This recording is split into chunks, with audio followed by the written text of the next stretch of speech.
So last week, Mark Francis talked about the habits of the proactive practitioner and described various forms of practice that embody design activism. One of those types of practice is service learning.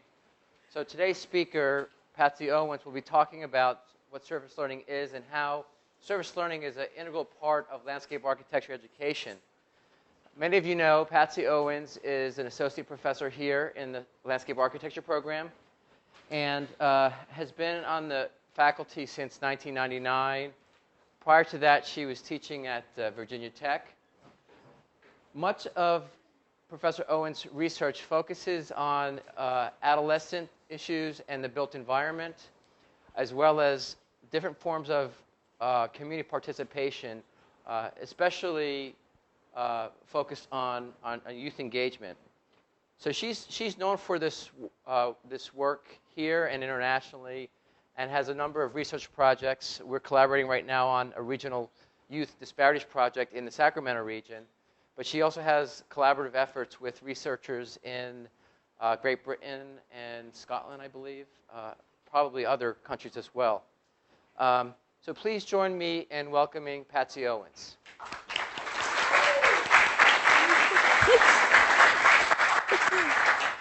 Geez, hoots and hollers, I don't know. I recognize some familiar faces here. This is great to see you guys. One of the things that's important about service learning is giving students and the faculty, as well as the communities that you're working with, an opportunity to reflect and to really think about what it is that you're getting out of that project and what are you learning from that project and what can you take from that. It's not just presenting an opportunity that here's a real site, here's a real client, let's go in, do a design, and leave from that. But it's really trying to learn and to engage with the people in that.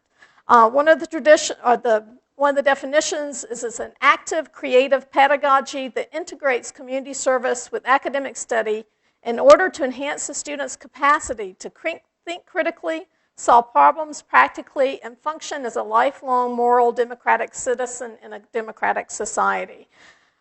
Our professions, as I said, we've really used this model of service learning for years. But we haven't been as good as many of the other professions, particularly educators and health educators, as far as writing and thinking about these real-world opportunities that we have for our students. And so most of the literature really comes out of those professions.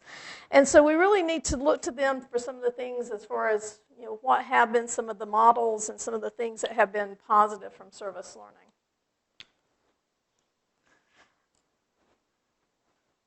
From early on, it was imagined that service learning opportunities would really have an impact in these communities, that universities had resources that maybe weren't available to a lot of communities. We have students, faculty, staff, libraries, technologies, our research expertise, all these things that we can take into these partnerships with communities. We also see that we have a tradition of service learning that we can help to strengthen economic development in a region. That we can address those educational and health needs, and I think from our point of view, the other design and planning kind of needs that they have, and that the university can help to contribute to their cultural life. Some of the benefits for students is their increased ability to apply their learning to these kind of real-world situations, some of the studies have found that students have an increased capacity to be able to solve problems. They're able to look at things more holistically and approach them. That they actually have shown that they've been improved writing and critical thinking skills, that there's been improvements in test scores for students that have participated in these kind of activities. Career development has benefits. There's stronger faculty-student relationships. I know the students that I have more longer-term relationships with, the ones that I continue to get emails from when I taught in Virginia in 1987, are the students that I worked with constantly, doing community projects. Planning to see one of them in May, who's living in California now. And so it's really, those are the students that you end up developing those longer-lasting relationships with the faculty. Improved satisfaction with college experience. The students who have been engaged in these kind of service learnings are happier with their college experience, and they're also happier with their institution. The institution likes to hear that because they're more likely to give money. They're more likely to send a check after you graduate. There's also personal outcomes, personal benefits that happens when students engage in service learning, better sense of identity of who they are, their own moral development, increased ability to work with others. I mean, you guys all know when you have to do these real projects and you're working with groups, you have to learn a lot of skills as far as how to make some of these decisions together. Leadership skills and communication skills can also be improved. And then there's the social outcomes that I think are really important. Reducing stereotypes. A lot of times when you're working with communities, you approach with certain preconceptions of what's going to happen in those communities or how people are going to respond to you. And these kind of service learning opportunities help to reduce those kind of stereotypes. It helps to promote a cultural understanding, that you start understanding some of the groups that you might be working with that you didn't know before, and increasing your social responsibility and also your commitment to service. So why is it that we stop working with the community or we stop working on a project when a class is over? Many of you have been, I know many of you in the 170 class last quarter, were working. It was a real project. You had real clients. There were great ideas you had. How many of you have continued to pursue those ideas? How many of you have taken other studio projects and actually thought about things and said, I'm going to keep working on that? And we do have a number of students that do that, but I wanted to talk today because I think that we have great opportunity for more students to be able to take other things that you've done and continue working with them. So I want to talk about that, the ways that you continue, how you can continue your learning, some of the opportunities here. I'll go into those more detail, and then some of the previous student examples, some efforts that we've done before. So why do you stop? Well, it was an assignment. The project's over. It's not required. Nobody's making you do it. You've sort of lost interest. You're tired of doing that project. You're ready to move on to something else, or there's other things to do. There's lots of reasons why we don't continue working on things. But there are ways here at the university that you could keep working on projects. You can sign up for an independent study. The faculty are available to sign up for independent studies if there is a project that you want to do. You might be able to take this as one of your restrictive elective units. In some circumstances, it may be that we could waive one of your studio requirements and that you could actually work on this instead. We've also had students in the past take group studies. That's actually where a few of you decide you want to work on something together, and you decide that you're going to continue that. We had students a few years ago work on a design competition, and we set up a group study project, so they worked on the design competition. They got studio credit for doing that. And so really taking that motivation on your own and trying to look for the places where you could do that. The great place, and the place where I've seen this happen more often, is using your senior projects. I think all of you are looking for things. What am I going to do for a senior project? How am I going to progress? And so taking a project that you've worked on in one of your other studios or something that you really are very interested in, where you want to be engaged in the community and do it for your senior project is a great idea. Volunteering, so going outside the university, offering to continue to help with the community after you're done with school, or even consulting. We've had students who actually will end up negotiating with whatever the agency is that they've been working on and getting some money for doing some of the work that they've been doing. So I've got 4 efforts, 4 student projects, or 4 communities at least, where students have continued to work on the projects that I wanted to talk about.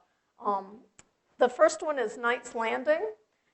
And Knight's Landing, this was actually a studio that we started, and it was in, I think, the late 1990s, like 98, 99. I've been here since 1990. I was trying to think. I'm not quite sure. Instead of 99. And so we actually started in this community as a studio class, and it was doing a community goal-setting project. It was really to help them to start understanding what was important to them and what they really wanted to focus on. I think a lot of times what happens in studios is we get so caught up in trying to figure out a design solution is that we often forget to look at the larger context for our work and really to think about, what would we be doing or what should we be doing. I think oftentimes, and you'll find this in private practice as well, you'll be approached by a client that says, we'd like to do a new entryway design for our community. And when the heart of the matter is that what they really want is they want economic development in the town. You know, they want a new entryway because they want it to look nicer. They want people to stop. They want people to spend their money. And so sometimes as designers, you sort of take what they tell you that they want and you just go with it without looking beyond and figuring out what is the real issue here, what is the thing that I really should be addressing. And so one thing that we tried to do in Knight's Landing is to really look at the bigger issues and to look at the goal setting. And what this did is that this really let us focus on sort of starting to prioritize, and you'll see this theme in some of the other projects as well, start to prioritize and figure out what needs to be next and what needs to be done first. Also, working in communities like this, it helps you understand, as I was saying before, the cultural differences and the things that would work or not work in this community. One thing in the community goal setting in Knight's Landing is that we came up with a list of possibilities, a list of things that they wanted to have there, and we started realizing that some of the things that were our preconceptions of what we thought might work in a community weren't going to be appropriate for this community. One of the things that the students had on the list of possibilities is to have a community garden. You know, that's one thing landscape architects, we often say, oh, let's put in a community garden. That's a great community building thing, Well, when you're working in a community like Knight's Landing is 30 minutes north of Davis. It's on 113 past Woodland. Knight's Landing has a lot of migrant farm workers. And the whole idea of putting in a community garden was not something that appealed to them at all. If they wanted to grow a tomato, then you had to grow a tomato, and they were going to do that in their backyard. What they wanted to do is have a place for parties. You know, they didn't want to have a place that they were going to have to go and work in a field. And so that was really important. You know, the students learned real quick that they had to really be thinking about this from the mindset of the people who live there. One of the things that came out of the goal setting is that there was a nice piece of property next to one of the elementary school that they wanted to have as that community gathering place. They wanted to have a place to bring all the different residents together. There's a cultural divide in Knight's Landing. As I said, there was a lot of migrant workers, but there's a lot of wealthier Anglo population that have lived there for many, many years. And we heard from both sides that they wanted a place where that they could all come together, that it wasn't the Anglo community place, it wasn't the Latino community place, but it was a place for everybody to come and socialize and to work together with that. And so the park master plan really looked at that. It looked at a lot of different places as far as recreational uses, but also these other kinds of community places. There were several components within that master plan that we developed that 3 different students picked up and continued working on after the master plan was developed by the class. And those were a design for a playground and then for the Family Resource Center. The Family Resource Center was a new building that they wanted to put in this piece of property that would be a place where a dentist could come once a week, so that a doctor could come once a week, so that they could have trainings for maybe for daycare workers, that they might have some adult education kind of classes. And so the Family Resource Center was something that they saw was really integral as far as the long-term success of the community. And so one of the students, or 2 of the students, worked on pieces of that, and I'll go through those. The playground design was really interesting because it was not, on the goal setting, it was not a top priority.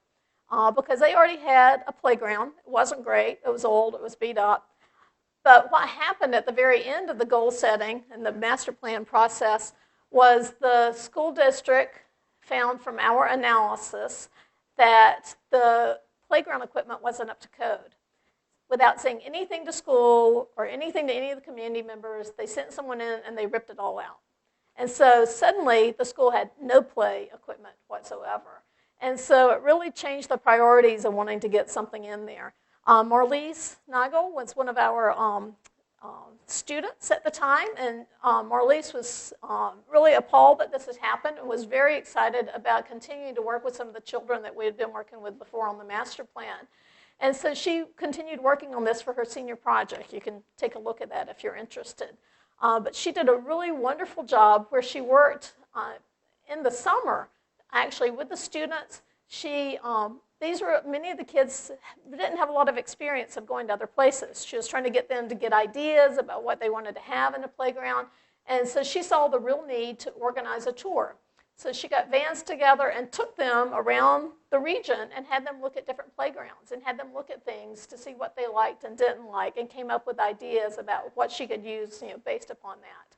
And then she was actually able to carry the playground all the way through to actually getting some play equipment installed at the school. One thing that we learned, we always have these ideas for playgrounds that we think, oh, well, it has to be all natural. We want natural pieces. We want some rocks. We want a stream. We want lots of plants. We thought, well, we can get people come in and we can build some things on a Saturday.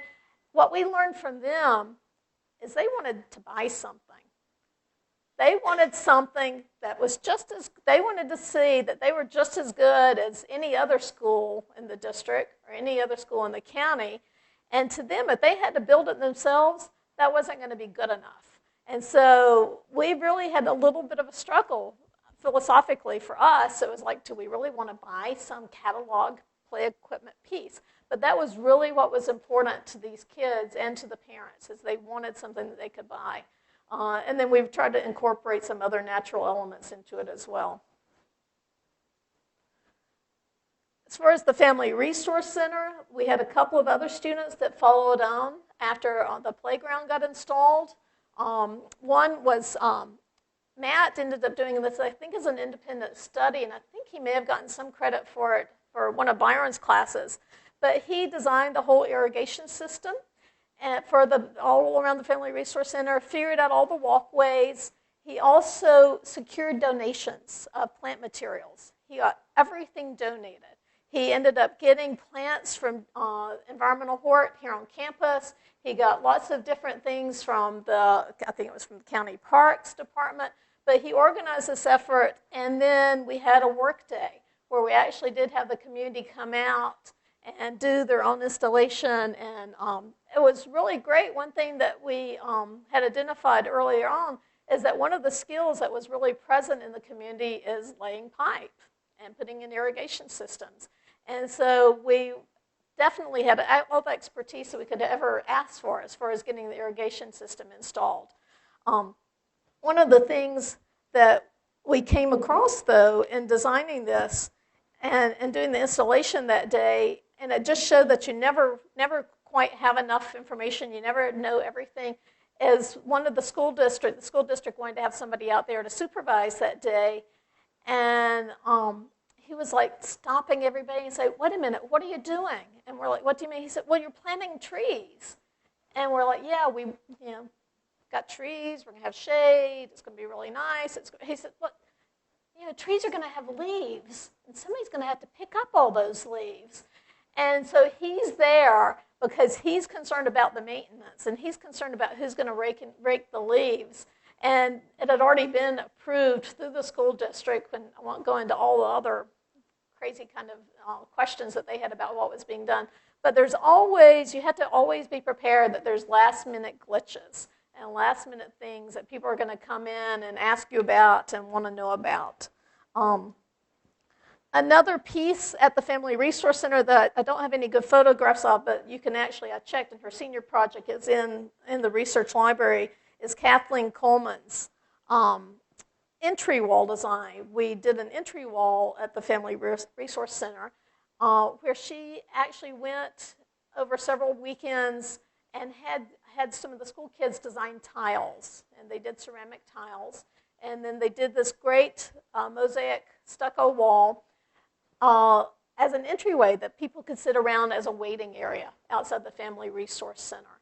And so it was yet another spinoff, another project from what started as a goal-setting plan with a community, and we began to identify some of the different projects that could happen there. Another project I wanted to talk about, and I'll have to go through these sort of quickly, is one that a graduate student did. And I wanted to mention this one because it grew out of a very small idea. I had a graduate class one day, it was a beautiful spring day, we decided we'd all go sit outside. It took us a while. We finally found a place where we could all sit, and we were talking about place and what effect place has on community building. And does having a place for people to gather really help facilitate building community? Does it make people come together? And so she started taking this idea and building upon that. And then she wanted to do something at the Experimental College. Are you guys familiar with Experimental College here on campus, out close to the domes? And there's the garden there. There's like a community garden. And she wanted to create a gathering place there because one thing that she had found from her experiences there is that there wasn't a place to gather, that people might see each other when they're gardening, but there was never a place for people to come together. And so she had this idea of creating a space there. And she actually did a group study that she offered to the undergraduate students that she and another student led, and went through a whole process of design. They actually interviewed a lot of people that live in the area and did some workshops to get people to be involved in designing it. These are just some examples of the actual construction process. Some of the responses from the community members that participated is that they really did want a place for meeting new people. That was one of the reasons they wanted to work on the project to begin with, that they really felt more of a sense of ownership once they had been involved in this project. They also felt an increased sense of community from working on the project, and that they were also more willing to take on future efforts. Some of the things from the students who have worked on the project is that they really felt that it was important, the reflection piece that I talked about before. They thought that was one of the best things for them, is to be able to sit and talk to other students about what they were learning and about what they were getting out of that whole experience. They felt that they had a better understanding of the people in the community than what they had come in with. They really reflected on place meaning as far as what the garden meant to those people. And they also realized that there were many commonalities between the gardeners that they had not seen before. The gardeners have a wide range, or at least they did at that time. There were some retired members of the university who still had plots there, and there were also a couple of teenagers who had plots who were using the garden as a social gathering place. And so it was important for our students to understand what were the things that they had in common, and it was also helpful for the people in the community to understand what they had in common with each other too.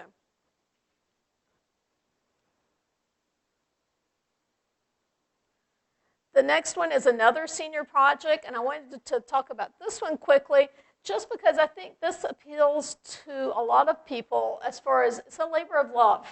Many of you probably got into the major because there was something that happened to you growing up, or there's some place that's really important to you in your life.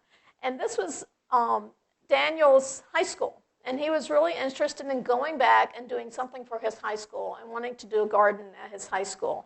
And so it was really important that he was able to take this and not just do a conceptual plan, not do something where he was off on his own and doing, but he was very engaged with the teachers, very engaged with the students, and coming up with something that they could actually implement. And they actually did the construction process as part of the senior project. And so he was actually able to get some crews out there and put things in. It was very satisfying to him that he could feel like he actually made a difference at that school. It also got recognition, at the university as well. They ended up doing a little story that talked about how, it had some impact, in the community, for this place. The next one, some of you guys may have actually been involved in this project at the early stages. And I actually have some of you guys know Daniel Linger here. I know Elizabeth's here, so she was part of this project. This was a project that I think is important to talk about because when we first began it, we were like, oh my gosh, what are we doing? The first time we did our site visit, we were like, what can we do? The school was in such horrible shape. There's nothing we can do here. Where do you begin? We were sort of at a loss. I think some students in the class finished the class still feeling at a loss, that they didn't know what they were doing. It wasn't at all glamorous. It wasn't a glitzy project. But as it's turned out, you really have to listen to the people there, and you really have to listen to what their goals are and what their objectives are. And that's really directing, and the energy that's come out of the project has really been remarkable. So Daniel, I'm going to have you come up and just talk for a minute about some of the things that you're working on that.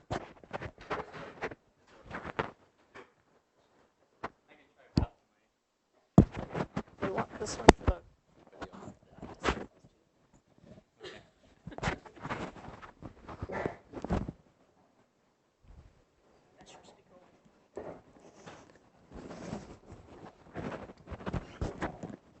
Does that work?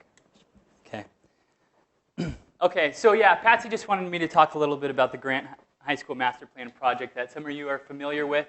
And I've just continued on with, and it has developed into my senior project.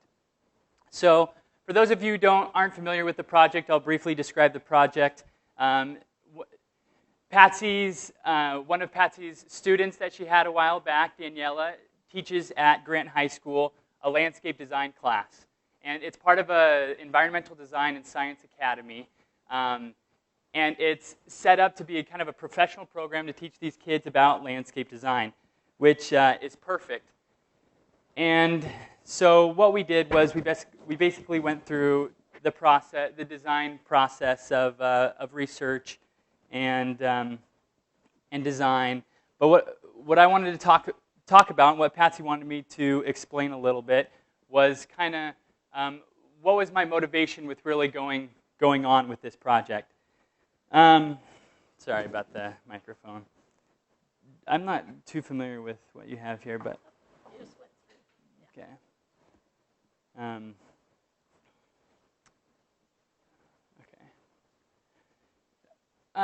When I was first introduced to the project, I was immediately very excited because I kind of came from a somewhat similar high school that Grant High School was. Not nearly as bad, but it was also in very poor condition. So, and I always wanted to redesign my high school. And so when I saw this, I saw a real opportunity to kind of take this energy of what I wanted to do with my high school and see how far we could really take it. You know, the parameters were kind of set. We were going to come up with a master plan design, and we were going to work with the students on how we do that, on coming up with the master plan design. But I really wanted to see how far could we really take it. Could we go beyond just handing them a master plan in the end and having it be a good, feel-good experience? And Patsy was great because she allowed us the flexibility to kind of explore how we wanted to approach the project. So the idea came of exploring funding opportunities and really researching how important the school environment is to academic and behavioral performance for students and teachers.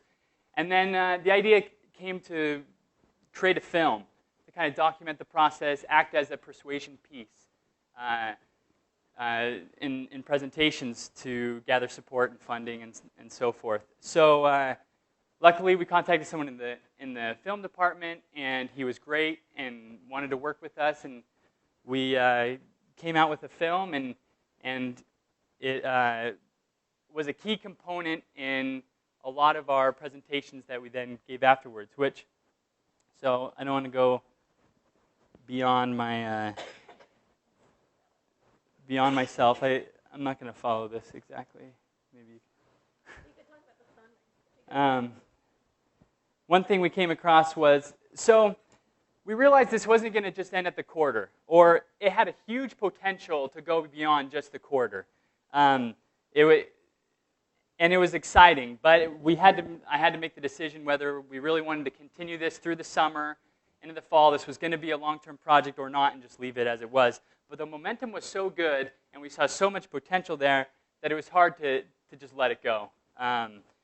So we came across an article in the newspaper as we were going through this process, and an article in the newspaper talking about the Department of Fish and Wildlife wanting to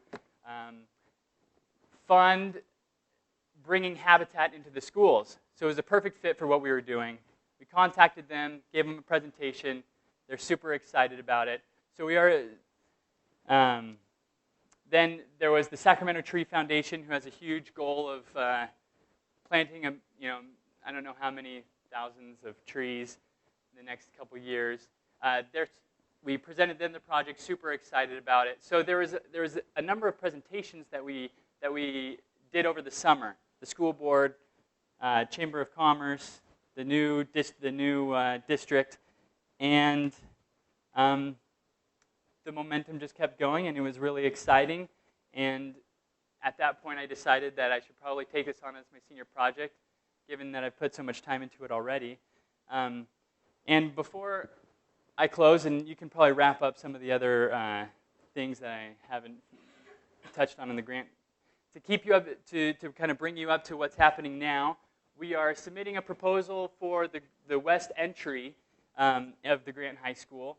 That'll hopefully happen by the end of next week for the Fish and Wildlife Department, who are going to hopefully provide some funds for this. And so that'll be happening relatively soon. And then as part of my senior project, what I'm working on is not a traditional master plan, but as it says here, a master plan guidelines to really integrate this into the school system. They have a landscape design class there, and they have the teacher's a professional landscape architect. Everything is set up perfectly to kind of do an in-house piecemeal project on this campus. And so what I'm going to work on is kind of help creating a guideline master plan for it, and hopefully set up a system and relationships so that it can happen on a yearly basis. I think I should probably close. Let's see. Did you want me to say anything else? Some of the joys and experience, and obviously it's been extremely rewarding. It's been very rewarding to be a part of this project, because often what we do is very theoretical in nature, and it ends, and we don't really get to work with any real clients or real users. But this is really exciting to be able to have that kind of experience, to work with real people on a real project. And I've learned a ton. I've had to give presentations and been in a lot of meetings. I had to get to know this public school system bureaucracy, which is part of the frustration sometimes. You get caught up in a level of red tape, but for the most part, everybody's been very excited and motivated by the project. And so, to end with these studio projects, has taken them beyond the classroom. You know, your professor found the project. They already found the job. It's just up to you to kind of think of how can you take this beyond just the parameters that they've set up for the studio. So I'll let you. I hope that.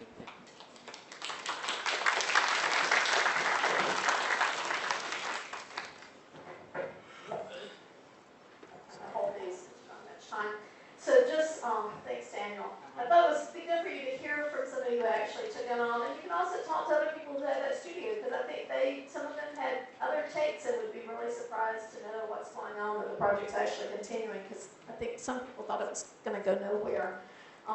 But there are lessons. I'm not going to go into these because I know we're out of time. There were just a couple of things I wanted to end on. Sort of picking up on the theme that Mark talked about last week, disappeared, about the whole idea of proactive practice. I think one thing that's happened in our profession, we sort of fallen into a trap, because there have been government regulations with NEPA and CEQA requirements that there's so many community meetings you have to have, and we've become very reactionary, and that we have dealing with the reactionary. There's people that are complaining about something being built, and so we're often not having a vision. And so what I wanted to leave this with is to really think about visions and what you want to accomplish, those dreams, to really think about the bigger idea about what should be happening, not just what has to happen or what do people want to have happen, but what is the bigger vision. I learned a lesson early on in my career. I was working at a multidisciplinary office in Philadelphia. And one thing that office always did is they never stopped designing at the project limit lines. And I thought, well, in school you're given your assignment, you're given your base map, and I see this all the time in studios. You guys draw up to the edge of the sidewalk. You don't even show what buildings are across the street. You don't show the whole context for it. What this office did in Philadelphia, it was amazing to me how many projects they got, because the mayor of Baltimore would be looking at the drawing and go, oh, what is this over here? Oh, well, I just thought it'd be nice if we did a little park on that corner. That would be a good, oh, that is a good idea. 6 months, there would be an RFP. We'd put in a proposal. We'd get the contract. And so time and time again, they're thinking, the office was thinking, what is the bigger vision? What are the things that really should happen? And that they would just keep drawing, and that they would include those things, and it led to other work. But I think what's more important is it really did address the importance of having the bigger picture. So I'll just leave you with those three, the thoughts at the bottom. Dream big, share ideas, and then the thing that we came up with Garrett High School is plant the seeds. It's plant those seeds of ideas to other people and see what takes hold. Who's going to take onto those things and who wants to pursue that. So, thanks. We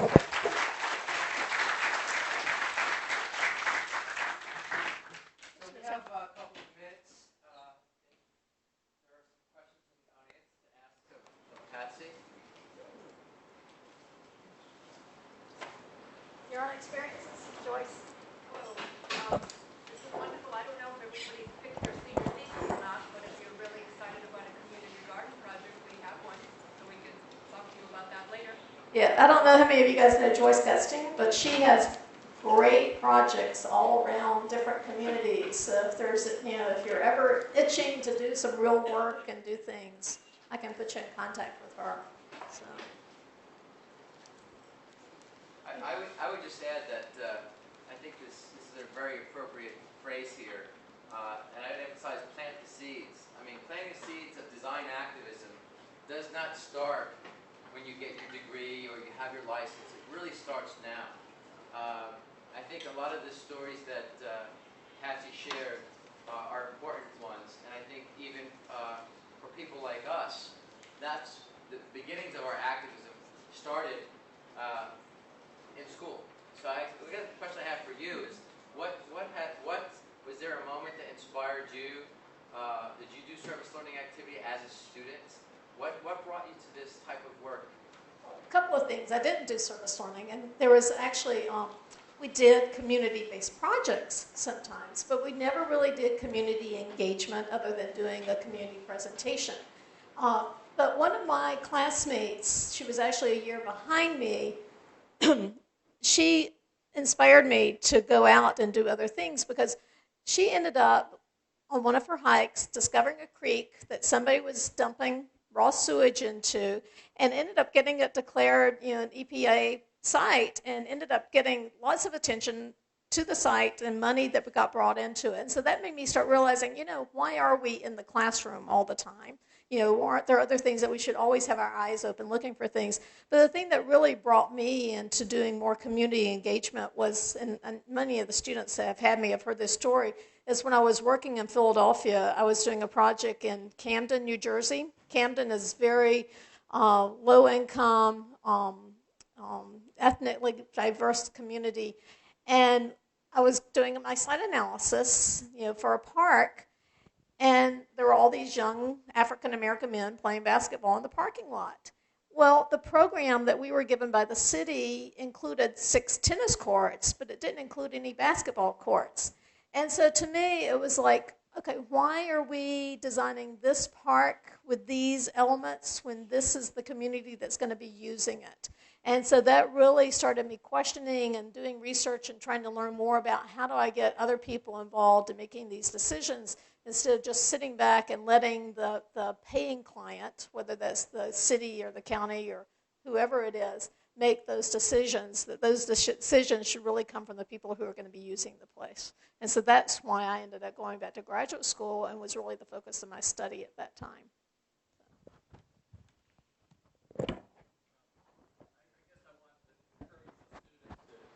After graduation and going through college type of experiences, to really successfully successful practitioners are the ones that continue doing volunteer work and share their time on boards, planning boards, design review boards. And I see neighborhoods that are really successful is where the whole neighborhood participates in design and bettering their neighborhood, whether it's a low-income neighborhood or a high-income neighborhood. It's really volunteer time, volunteering your service. It's a great way to meet other people and to get new jobs. I mean, that shouldn't be your motivation, but you're surprised, I think, Patsy alluded to it, is where you meet people and where you make contacts and, what you can bring to the table as far as, community success. And I think Skip raises a good point. I think a lot of what I show were lower income communities. But this applies to any community you can think about. And we had some experience working with Randy Hester down in Los Angeles. And they were working with some of the wealthiest people off of Mulholland Drive. But it was that how to engage people in making some of those decisions and getting them to understand the complexity of their whole community was really important. It's easy to go home and just say, I'm tired, I don't want to do anything tonight. But there's you just open the paper and you see there's so many opportunities to participate in neighborhood events. You really need to do that. Well, on that note, get out and find a project. See you next week.